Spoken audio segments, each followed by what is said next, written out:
Hello, welcome সবাইকে। আজকে আমরা নিয়ে চলে এলাম আমাদের টেস্ট পেপার সলিউশন পার্ট 2 নিয়ে। আজকে আমরা করব Bethune collegiate school, page number 381। তো আজকের ভিডিও শুরু করা যাক। দেখা যাক প্রথম অঙ্কটা কি বলছে। বলছে আসল ও 5 বছরের সরল সুদের অনুপাত 10:3। আচ্ছা, তাহলে সরল সুদের হার কত জানতে চেয়েছে। তাহলে আমরা কি করছি, আমরা ধরি আসলকে কত ধরলাম 10x, আর সুদকে কত ধরবো 3x, যেখানে naught x naught equals to কী হয় 0। তো সবাই জানে, ঠিক আছে। যেহেতু অনুপাত দিয়েছিল, আমরা আসলকে কি ধরলাম 10x আর সুদকে কি ধরেছি 3x। ওকে, তাহলে আই ইকুয়ালস টু PRT/100, একটাই ফর্মুলা আছে সরল সুদে। তাহলে আই এর জায়গায় কোনটা বসবে 3x, তাহলে আই এর জায়গায় বসলাম 3x। পি এর জায়গায় কোনটা বসবে 10x, তাহলে এখানে বসলাম 10x ইন্টু আর জানতে চেয়েছে। আর সময় কত বলেছে, সময় আমাদের বলেছিল 5 বছর। কোশ্চেনে কি বলেছিল 5 বছরের সুদ, তাহলে সময়ের জায়গায় লিখলাম 5। তাহলে এটাকে আমরা সলভ করে দেখি কত আসছে, এক্স এক্স ক্যান্সেল হয়ে যাবে। তাহলে আর ইকুয়ালস টু 3 × 2 মানে কত পার্সেন্ট হয়ে গেল 6%। ওকে, খুব একটা ইজি অঙ্ক দিয়েছে। তাহলে প্রথম অপশান কত হয়ে গেল, অপশান নাম্বার সি। ঠিক আছে, তাহলে আমরা টিক দিয়ে দিই অপশান সি। চলে আসি পরের অঙ্কে। পরের অঙ্ক কি বলছে, পরের অঙ্ক আমাদের বলছে কোন শর্তে x² + bx + c = 0 দ্বিঘাত সমীকরণের একটি বীজ শূন্য হবে। এটা আমরা সবাই জানি যে ax² + bx + c = 0, এর একটি বীজ কখন 0 হবে, যখন c = 0 হবে। কথা হচ্ছে কেন, আমরা যদি বলি যে এর একটা বীজ 0 হবে মানে x এর একটা ভ্যালু 0 হবে, তাহলে এখানে যদি আমরা x এর জায়গায় 0 বসাই তাহলে আমরা কি পাবো দেখি। তাহলে এটাও 0, এটাও 0, তাহলে আমরা অ্যান্সার কি পেলাম c = 0। কি বললাম বোঝা গেল, যেহেতু আমাদের বলছে একটি বীজ 0 হবে, তাহলে x এর জায়গায় আমরা একবার 0 বসালাম, তাহলে আমরা কি পেলাম c = 0।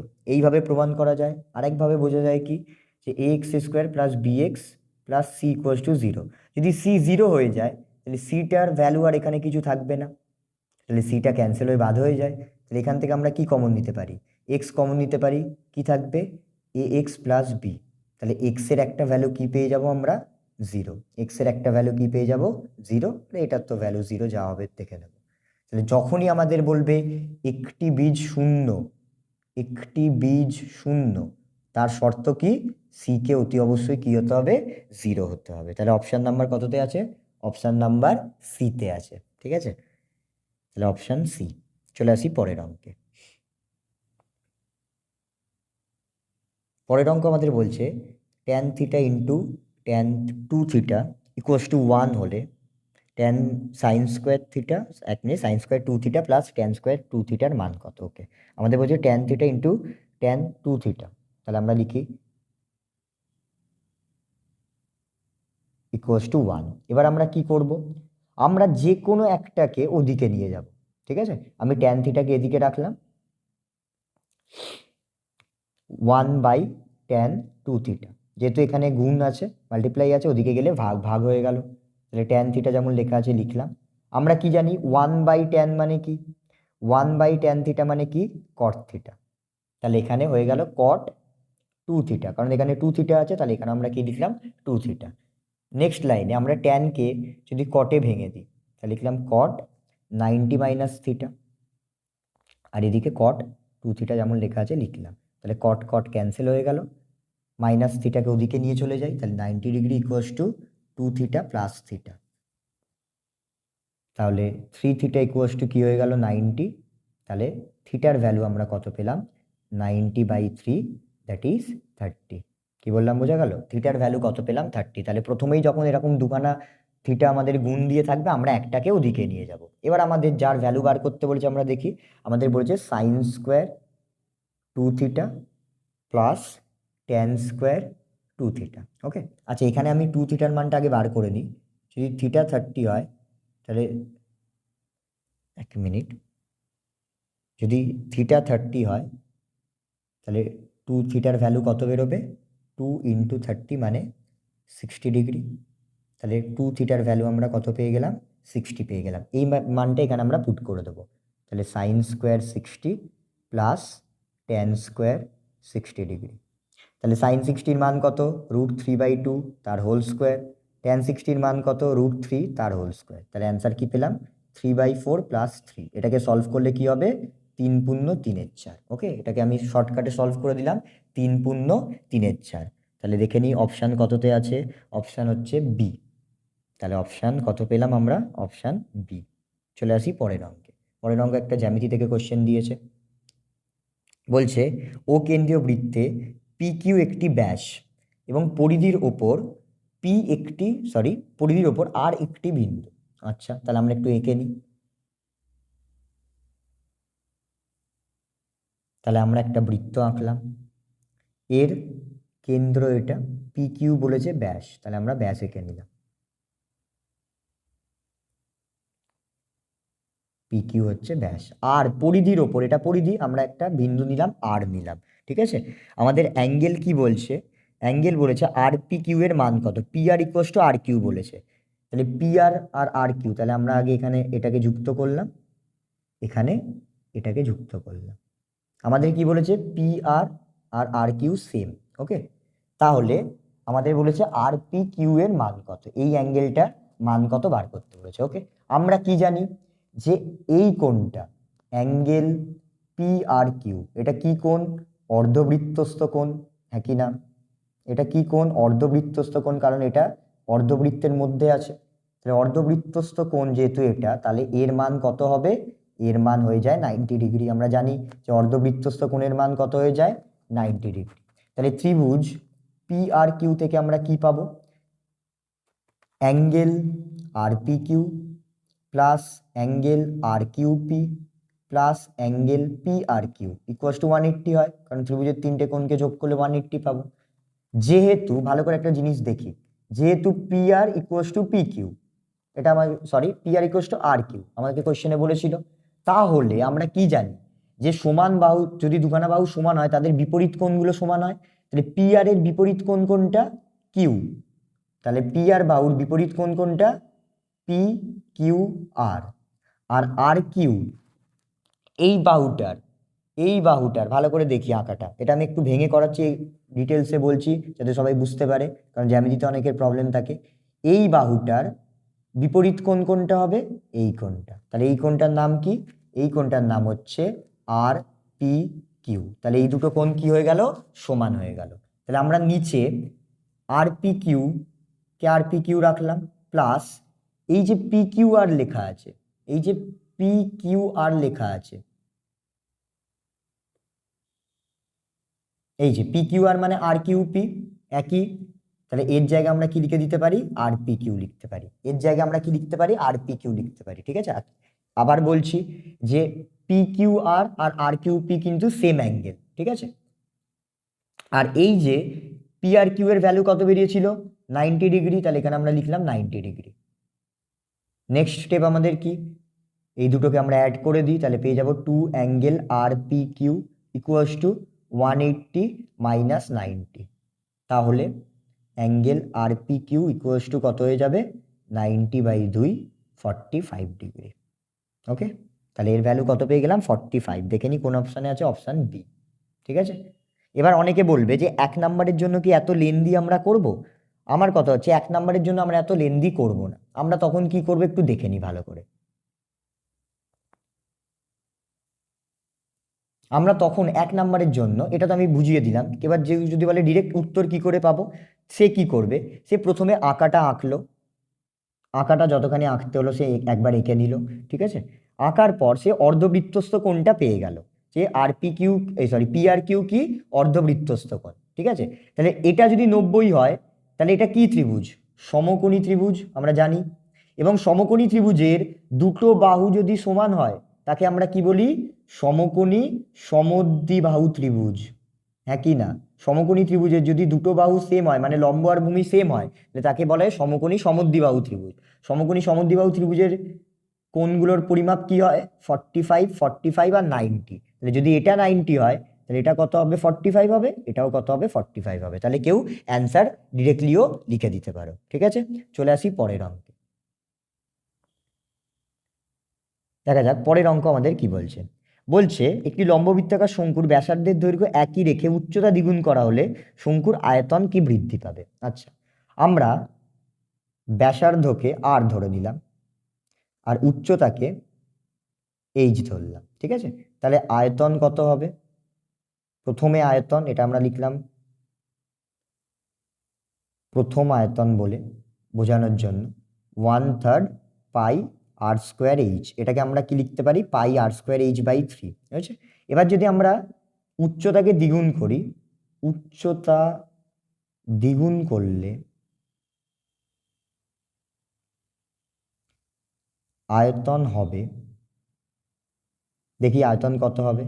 1/3 পাই আর স্কোয়ার, এইচের জায়গায় দ্বিগুণ করছি, তাহলে এইচের জায়গায় কি লিখলাম? 2h লিখে দিলাম। ওকে, যেহেতু উচ্চতা দ্বিগুণ করলে 2h হয়ে যাবে, তাহলে এটাকে যদি আমি গুণ করি কত পাবো? 2 pi r square h by 3। ওকে, এবার বলছে আয়তন শতকরা কত বৃদ্ধি পাবে, ঠিক আছে? পার্সেন্টেজে বার করতে হবে। তাহলে আমরা লিখছি,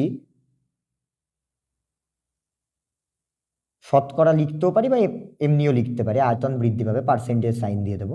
আমরা লিখছি আয়তন বৃদ্ধি পাবে। তাহলে কতখানি বৃদ্ধি পাবে?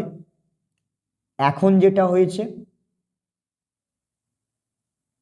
তার থেকে আগেরটা আমরা বাদ দেব, তাহলে পেয়ে যাব কতখানি বৃদ্ধি পাচ্ছে। কিন্তু যেহেতু শতকরায় বার করছি, এখানে কেউ শতকরা লিখতেও পারে, আমি লিখিনি শতকরা। আচ্ছা, শতকরা লিখেই দিচ্ছি বোঝানোর জন্য। শতকরা যেহেতু লিখছি আমরা, তাই জন্য আমরা এখানে কি করছি? শুধু কতখানি বৃদ্ধি পাচ্ছে সেটা দেখাচ্ছি না, সেটাকে শতকরায় কনভার্ট করতে গেলে ইনটু 100 করব। আর নিচে কোনটা লিখবো? পূর্বের আয়তন। বারবার বলছি, শতকরা বৃদ্ধি যখনই বলবে, ওপরে আমরা শতকরা বৃদ্ধির ফর্মুলা কি যদি আমি একটু শর্ট করে লিখে দিই, বৃদ্ধি বাই পূর্বের আয়তন বা ক্ষেত্রফল যা বলবে ইন্টু 100, এটা কিন্তু শতকরা বৃদ্ধির ফর্মুলা, ঠিক আছে? কেউ এখানে পুট করবে, পেয়ে যাবে অ্যান্সার। তাহলে পূর্বের আয়তন কত ছিল? পাই আর স্কোয়ার এইচ বাই 3। তাহলে ওপরেরটা যদি আমি সলভ করি, আমরা কি দেখছি? এখানে 2 পাই আর স্কোয়ার এইচ 3 আছে। আচ্ছা, আমি একটু করে দেখাচ্ছি। 2 pi r square h by 3 minus pi r square h by 3। তাহলে এখানে দুটো পাই আর স্কোয়ার এইচ আছে, এখানে একটা আছে, তাহলে বিয়োগ করলে ওপরে একটা পাই আর স্কোয়ার এইচ বাই 3 পড়ে থাকবে, নিচেও কি আছে? পাই r square h by 3 into 100। তাহলে উপর নিচে সেম সেম আছে, তাহলে উত্তর কত পেয়ে গেলাম আমরা? 100। যদি আমরা এখানে শতকরা লিখি তাহলে এখানে কিন্তু পার্সেন্টেজ সাইন দিতে পারবো না, ঠিক আছে? তাহলে আমাদের কত বেরোলো পার্সেন্টেজ? 100। তাহলে দেখে নিই আমরা কোন অপশানে আছে। অপশান নাম্বার ডি তে আছে। ওকে, তাহলে অপশান ডি কারেক্ট অ্যান্সার। এবার চলে আসি আমরা আমাদের পরের অঙ্কে। পরের অঙ্ক কি বলেছে? মধ্যমা বার করতে বলছে। তাহলে মধ্যমা বার করতে গেলে আমরা কি করব? এই সংখ্যাগুলোকে আগে ছোট থেকে বড় আকারে সাজিয়ে নেব। সংখ্যাগুলোকে আমরা কি করব? আগে ছোট থেকে বড় আকারে একটুখানি সাজিয়ে নেব। তাহলে সব থেকে ছোট সংখ্যা কোনটা দিয়েছে? 32, তারপর হচ্ছে 33, তারপর হচ্ছে 48, তারপর হচ্ছে 70, তারপর 80, তারপর 86, আর লাস্টে দিয়েছে 94। ওকে, তাহলে কতগুলো সংখ্যা আছে দেখি? 1 2 3 4 5 6 7। তাহলে এন কি হয়েছে? 7, মানে অযুগ্ম। তাহলে অযুগ্ম হলে মধ্যমা বার করার ফর্মুলা কি ছিল? এন প্লাস 1/2তম। তাহলে এন প্লাস 1/2 মানে কততম পাচ্ছি আমরা? 4তম। তাহলে এখানে 4তম সংখ্যা কোনটা? 1 2 3 4। তাহলে অ্যান্সার কি হয়ে গেল আমাদের? 70। অ্যান্সার কি হয়ে গেল? 70। এটার শর্টকাট বলেই দিয়েছি যে মাঝখানে যে সংখ্যাটা পড়বে, এদিকে 3টে কাটবো, এদিকে 3টে কাটবো, তাহলে মাঝখানেরটাই মধ্যমা। কেউ যদি একবারে করতে চায় সেও করতে পারে, ঠিক আছে? তাহলে অ্যান্সার কত হয়ে গেল? 70। অপশান নাম্বার কততে আছে? Option B. তাহলে আমরা টিক দিয়ে দিলাম অপশান বি। এমসিকিউ আমাদের ডান। চলে আসি এবার আমরা শূন্যস্থান। দেখি শূন্যস্থানের প্রথম অঙ্কটা কি বলছে। শূন্যস্থানের প্রথম অঙ্কটা আমাদের বলেছে যদি 4টে সংখ্যা দিয়েছে এরা সমানুপাতে থাকে, তাহলে সমানুপাতে মানে কি? x/3x equals to 3/y। সমানুপাতে মানে এটাই বোঝায়। তাহলে y এর ভ্যালু কত? তাহলে x x ক্যান্সেল হয়ে গেল, y এর ভ্যালু কি পেয়ে গেলাম? 9। y এর ভ্যালু কত পেয়ে গেলাম? 9। একদম ইজি একটা অঙ্ক দিয়েছে। সমানুপাতে থাকা মানে কিন্তু এটাকে আমরা এইভাবেও লিখতে পারি, একটু দেখিয়ে দিই আমি। এটাকে কিন্তু আমরা এইভাবেও লিখতে পারি, ঠিক আছে? এটা হচ্ছে সমানুপাতে। চলে আসি পরের অঙ্কে। তাহলে এর অ্যান্সার কত হয়ে গেল? এর অ্যান্সার হয়ে গেল 9। তাহলে প্রথমটা আমরা লিখে দিলাম, ওয়াই হচ্ছে 9। পরের অঙ্কটা কি বলছে আমাদের? এ 500 টাকা 9 মাসের জন্য, বি 600 টাকা 5 মাসের জন্য। তাহলে এ টাকা, সরি 500 টাকা 9 মাসের জন্য। এ 500 টাকা 9 মাসের জন্য, তাহলে টোটাল কত টাকা রেখেছে? 4500 টাকা। আর বি 600 টাকা 5 মাসের জন্য, তাহলে টোটাল কত রেখেছে? 3000 টাকা।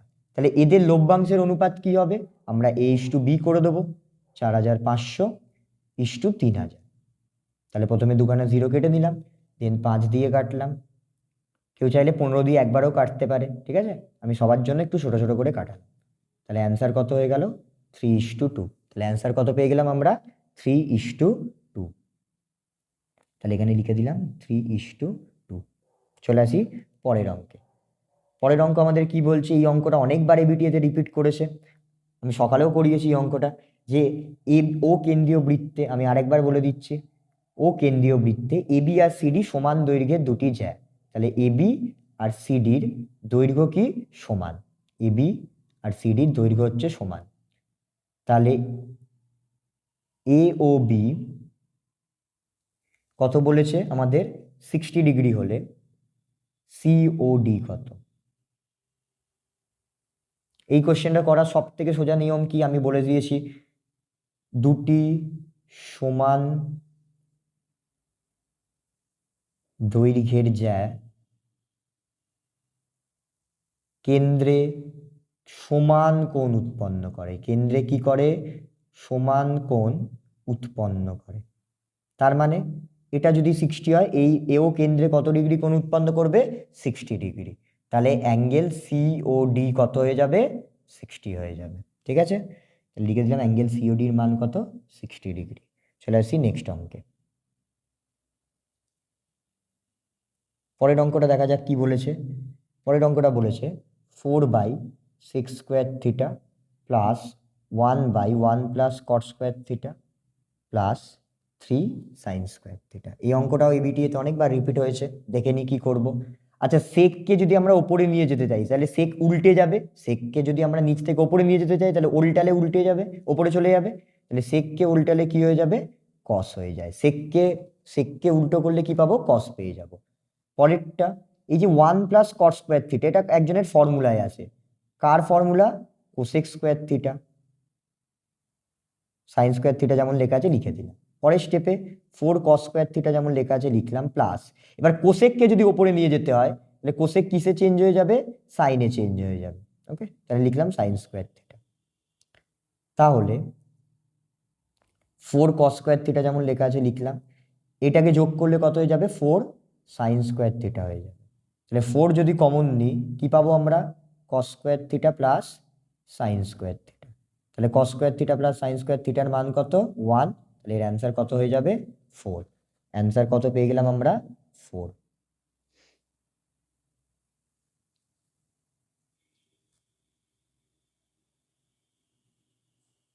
এবার আমাদের বলেছে পরের কোশ্চেনটা, একটি নিরেট অর্ধগোলকের তলের সংখ্যা। তাহলে অর্ধগোলক একটা এঁকে নিই আমরা। অর্ধগোলকের কটা তল হয়? এটা হচ্ছে সমতল আর এটা হচ্ছে বক্রতল। তাহলে একটা সমতল আর একটা বক্রতল। তাহলে টোটাল তল সংখ্যা কতগুলো হয়ে গেল? দুটি। টোটাল তল সংখ্যা কতগুলো হয়ে গেল? দুটি। যদি আমাকে জিজ্ঞাসা করে বক্রতল কটা, লিখবো একটা, সমতল কটা, একটা, কিন্তু তল সংখ্যা জিজ্ঞাসা করলে কত লিখবো? দুটি। কি বললাম বোঝা গেল? পরিষ্কার এঁকে বুঝিয়ে দিলাম। চলে আসি পরের অঙ্কে। পরের অঙ্কটা একটু ভালো করে বুঝে নিই। আমাকে দিয়েছে, এই অঙ্কে অনেকের প্রবলেম থাকে, i=1 আর এখানে দিয়েছে 10i/11, এর ভ্যালু কি? আচ্ছা, এই সিগমা সাইনটা মানে কি? সিগমা মানে আমরা সবাই জানি, সিগমা সাইনের মানে কি? সমষ্টি। তাহলে এই সাইনটা কি বোঝাবে? এখানে 10i আছে, ভালো করে দেখি 10 এর পাশে কত লেখা আছে? 10 ইন্টু i আছে। ওকে, তাহলে আমরা কি করব? আমরা করব, এই যে উপরে দেখব এটা হচ্ছে n, হ্যাঁ, উপরে যেটা লেখা থাকে সেটা হচ্ছে n। n এর ভ্যালু কত? 10। আর i কত করে বাড়ছে? 1 করে বাড়ছে। তার মানে 1 করে বাড়তে বাড়তে কোথায় গিয়ে থামবে? 10 এ গিয়ে। প্রথমে 1, তারপর 2, তারপর 3, তারপর 4, এইভাবে বাড়তে বাড়তে 10 এ গিয়ে থামবে। তাহলে প্রথমে আমরা 10 ইন্টু i এর জায়গায় কত লিখলাম? 1 লিখলাম, প্লাস 10 ইন্টু i এর জায়গায় কত লিখবো? 2 লিখবো। এইভাবে লাস্ট অবধি কত লিখবো? 10 ইন্টু লাস্ট কত ছিল? 10। তাহলে কত লিখলাম? 10 লিখলাম। কি বললাম বোঝা গেল? আগে দেখি সিগমা সাইনটা কি বলে, সমষ্টি, তাহলে যোগ দিয়েছি আমরা, তাহলে 10 আই আছে, তাহলে আই কত করে বাড়ছে এখানে, আই এর ভ্যালু কত করেছে 1, 1 করে বাড়তে বাড়তে কোথায় গিয়ে থামবে 10, তার মানে 1, তারপর 2, 3 এইভাবে চলতে চলতে 10-এ গিয়ে শেষ হবে। তাহলে প্রথমে লিখেছি 10 × 1, তারপর লিখেছি 10 × 2, এইভাবে লাস্টে কত লিখেছি 10 × 10। তাহলে উপরেরটা থেকে প্রত্যেকটার সাথে 10 গুণ হচ্ছে, তো তাহলে 10 যদি আমি কমন নিই কি পড়ে থাকবে 1 + 2 + এইভাবে 10 অবধি পড়ে থাকবে, হ্যাঁ কি না? তাহলে এই যে ভেতরের ব্র্যাকেটে যে সংখ্যাটা আছে এটাকে আমরা গুণ করার একটা ফর্মুলা বলেছিলাম, কি বলেছিলাম, n × n + 1/2। n মানে কত, লাস্ট টার্ম, মনে রাখবো n মানে কি বলা হয়, লাস্ট টার্ম। ওকে, তা লাস্ট টার্ম এখানে কত আছে 10 আছে, তাহলে এখানে n এর জায়গায় আমরা লিখলাম 10 × 10 + 1/2, তাহলে কত হয়ে যাবে 10 × 11/2, তাহলে কাটলে এখানে অ্যান্সার পাচ্ছি 55। তাহলে আমরা এইটুকুটা অ্যান্সার কত পেলাম 55, তাহলে লিখলাম 10 × 55। কেন হলো বোঝা গেল? এই যে এই পুরোটার অ্যান্সার, এইটুকুটার অ্যান্সার কত পেলাম আমরা 55, এই যে এখানে আমি করে দেখিয়ে দিচ্ছি। তাহলে 11 দিয়ে 55কে কাটলে 5, তাহলে অ্যান্সার কত বেরোলো 10 × 5, কত হয়ে গেল 50, অ্যান্সার কত হয়ে গেল 50। কি বললাম বোঝা গেল? এই অঙ্কগুলো তোমরা একটু ভালো করে প্র্যাকটিস করে যাও মাধ্যমিকের জন্য। তাহলে এখানে আমরা লিখে দিলাম কত 50।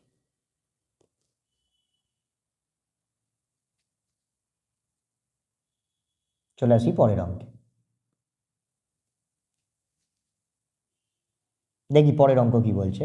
পরের অঙ্ক আমাদের বলছে সত্য মিথ্যা, বলছে যদি x ভ্যারিজ আস জেড আর y ভ্যারিজ আস জেড হয় তাহলে x + y ভ্যারিজ আস জেড হবে, এটা সত্য না মিথ্যা আমাদের প্রমাণ করতে বলেছে। ঠিক আছে, তাহলে আমরা একটু লিখি, বলেছে x ভ্যারিজ আস জেড আর এদিকে বলেছে কি y ভ্যারিজ আস জেড।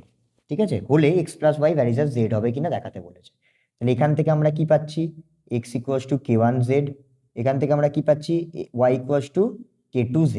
ওকে, তাহলে এখানে আমাদের x + y এর ভ্যালু কি হবে k1z + k2z, হ্যাঁ কি না? এই যে x এর ভ্যালু এখানে k1z, y এর ভ্যালু k2z, তাহলে এখানে আমরা লিখে দিয়েছি k1z + k2z, তাহলে লিখছি x + y = z, কমন নিয়ে নিলাম, তাহলে কি পড়ে থাকলো k1 + k2। Next x + y = k1 + k2 আগে লিখলাম, জেডটাকে পরে লিখলাম। এবার আমরা কি জানি এই পুরোটা একটা ধ্রুবক, এবং আমরা বলেছিলাম বারবার এই কথাটা আমরা মাথার মধ্যে ঢুকিয়ে দিয়েছিলাম যে ধ্রুবকের জায়গায় কি সাইন চলে আসে, ভ্যারিজাস সাইন চলে আসে। এই যে ইকুয়ালস টু ধ্রুবক যে কোনো জায়গায় দেখবো ইকুয়ালস টু ধ্রুবক থাকলেই সেটাকে আমরা তুলে কি লিখতে পারি, ভ্যারিজাস সাইন কিন্তু লিখতে পারি। তাহলে ইকুয়ালস টু ধ্রুবককে তুলে আমরা কি লিখলাম, ভ্যারিজাস সাইন লিখে দিলাম। তাহলে কি পেলাম x + y ভ্যারিজাস জেড, তাহলে এটা কি হয়ে গেল সত্য, এটা কি হয়ে গেল সত্য। তাহলে এখানে আমরা লিখে দিই এটা ট্রু। ঠিক আছে, বোঝা গেল? চলে আসি পরের অঙ্কে। চলে আসি পরের অঙ্কে। পরের অঙ্ক কি বলছে খুব ভালো করে দেখবো, দুটি চতুর্ভুজের অনুরূপ কোণগুলো সমান হলে চতুর্ভুজ দুটি সদৃশ। এই কোশ্চেনটা অনেকে ভুল করে না সত্য লিখে দেবে। আমি আগে একটা কথা বোঝাই ভালো করে, যে দুটো চতুর্ভুজ বলেছে, তাহলে আমি একটা আয়তক্ষেত্র নিচ্ছি বোঝানোর জন্য। ঠিক আছে, একটা আয়তক্ষেত্র নিলাম আর একটা বর্গক্ষেত্র নিচ্ছি।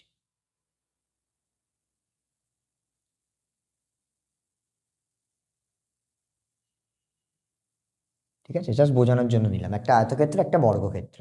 এবার একটা কথা বুঝি, এর এই চারটে কোণই কত হবে 90 হয় আমরা জানি, বর্গক্ষেত্রেরও চারটে কোণ কি হয় 90 হয়। তাহলে এদের তো অনুরূপ কোণগুলো সমান, হ্যাঁ কি না? এদের তো অনুরূপ কোণগুলো সমান 90 90 90 90, অনুরূপ কোণগুলো সমান।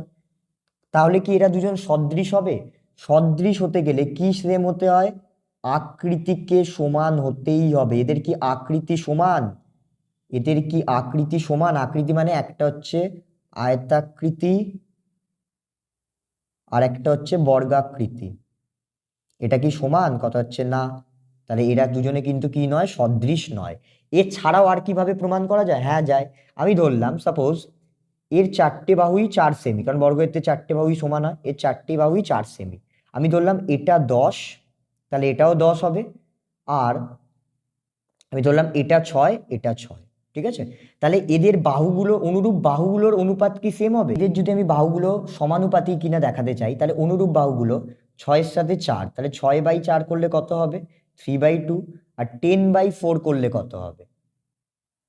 5/2। তাহলে এইগুলো কি সমান হচ্ছে, সমানুপাতি হচ্ছে? তাহলে অনুরূপ বাহুগুলো কি নয়? অনুরূপ বাহুগুলি সমানুপাতি নয়। সদৃশ হতে গেলে কি হতে হয়?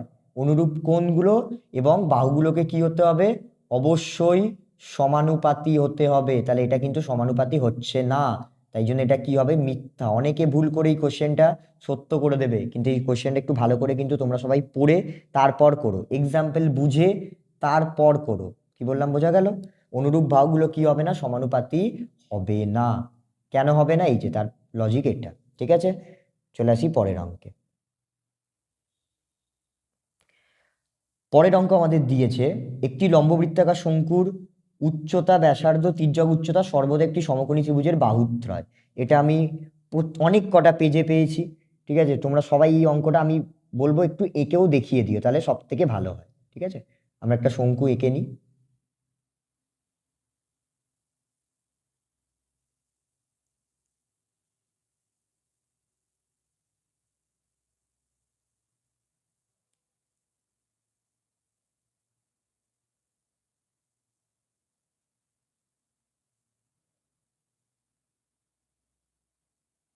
ঠিক আছে, শঙ্কু এঁকে নিলাম। এটা হচ্ছে শঙ্কুর কি?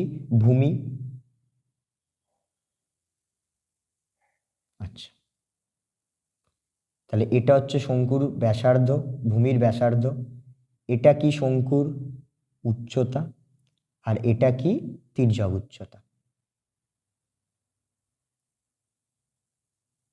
ঠিক আছে, এবার একটা কথা বুঝি ভালো করে, যে যেহেতু এটা উচ্চতা, তাহলে এটা 90 হবে। লম্ব মানেই উচ্চতা, এটা 90 হতে হবে।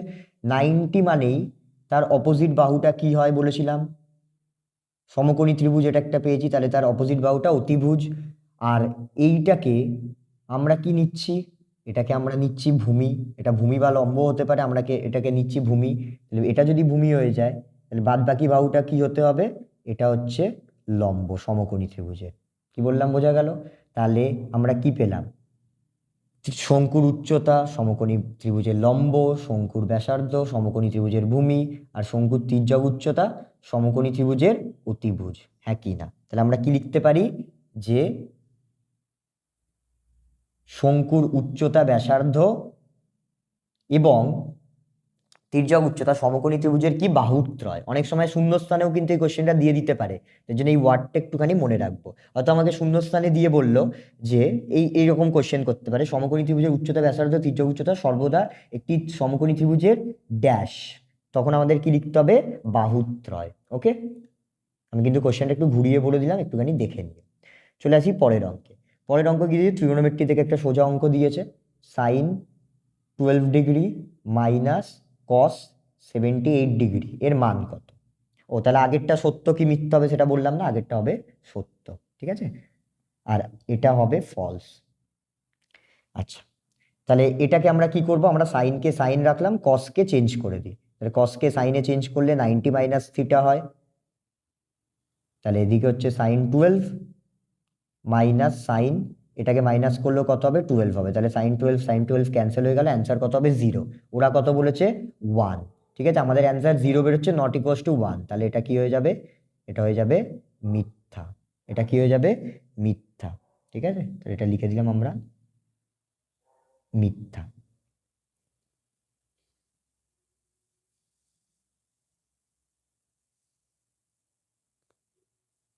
পরেরটা দেখি কি বলছে। পরের কোশ্চেনটা বলছে একটি ব্যবসায় রাজু ও আসিফের মূলধনের অনুপাত। তাহলে আমরা লিখলাম রাজু আর আসিফ, এদের মূলধনের অনুপাত কত বলছে? 5:4। ওকে, রাজু যদি মোট লাভের কত পায়? 80 টাকা পায়, তাহলে আসিফ পাবে 100 টাকা। এবার একটা সিম্পল জিনিস, একদম শর্টকাট বলছি, যে কার মূলধনের অনুপাত বেশি? রাজুর। তাহলে রাজুর বেশি পাওয়া উচিত ছিল, হ্যাঁ কি না? আর কার কম? আসিফ। তাহলে আসিফের এটা পাওয়া উচিত ছিল। তাহলে আমরা কি বলতে পারি? এটা কি হবে? মিথ্যা। কেন? আমি আবার বলছি, অঙ্ক করেও আমরা দেখাতে পারি, কিন্তু আমি বলছি তাড়াতাড়ি করার জন্য, যে 5:4 ছিল, এটা ছিল রাজুর, এটা ছিল আসিফের। তাহলে যার মূলধনের অনুপাত বেশি সে কি করে কম পাবে? তার কম পাওয়া হবে না। যার মূলধনের অনুপাত বেশি সে কিন্তু বেশি পাবে। যদি অঙ্কটা আমাকে এরকম দিত তাহলে আমরা কি দেখতাম? এই লাভের অনুপাতটা করে দেখে নিতাম। এটাকে যদি আমরা সলভ করতাম আমরা কত পেতাম? 5:4। ঠিক আছে, তখন কিন্তু অ্যান্সার মিলত। কি বললাম বোঝা গেল? এবার যদি কেউ বলে যে না আমি অঙ্ক করে দেখতে চাইছি, তাহলে সে কি করবে? তাহলে সে সিম্পল একটা জিনিস করবে, রাজু আর আসিফের, রাজু ইস্টু আসিফ লিখবে, লিখে যা লাভের বলেছে সেটাকে লাভের অনুপাতটা ক্যালকুলেট করবে। তাহলে তার লাভের অনুপাত কত বেরোবে? 4:5। ওদের মূলধনের অনুপাত কত বলেছিল?